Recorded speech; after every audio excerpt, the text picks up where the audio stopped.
Okay, this is a word given to me a few years ago, and it's absolutely true.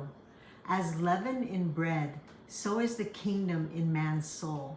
Once it is sown, it rises to the forefront of all his thoughts until he yields to its love or rejects it altogether.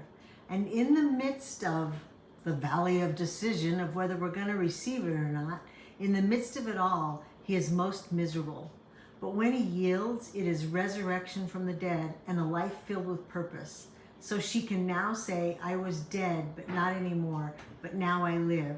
Yet not I, but Jesus lives in me, and I now live by faith, no longer frustrating his grace, but receiving his abundant love for me. We pass from death unto life when we love the brethren. And it is like the robe, where the drop of blood dropped on the man's hand and it tormented him forever until he either yielded to it. It's just like this says. He either yielded to the love of it.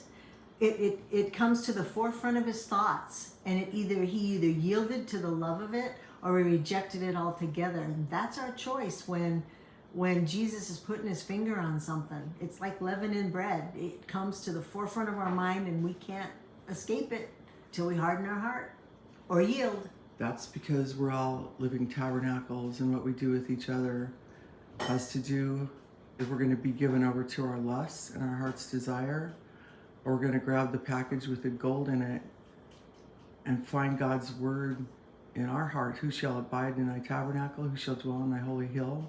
It's how we get our hands clean and our hearts pure, is in the test with people, because we hide God's word in our heart.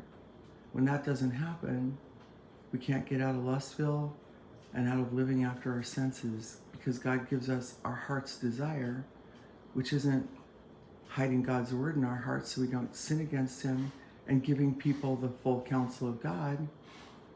We're content to be bitter and scorners and offended. So God gives us our heart's desire and sends leanness to our soul. We live out life in the realm of Cain, not Abel.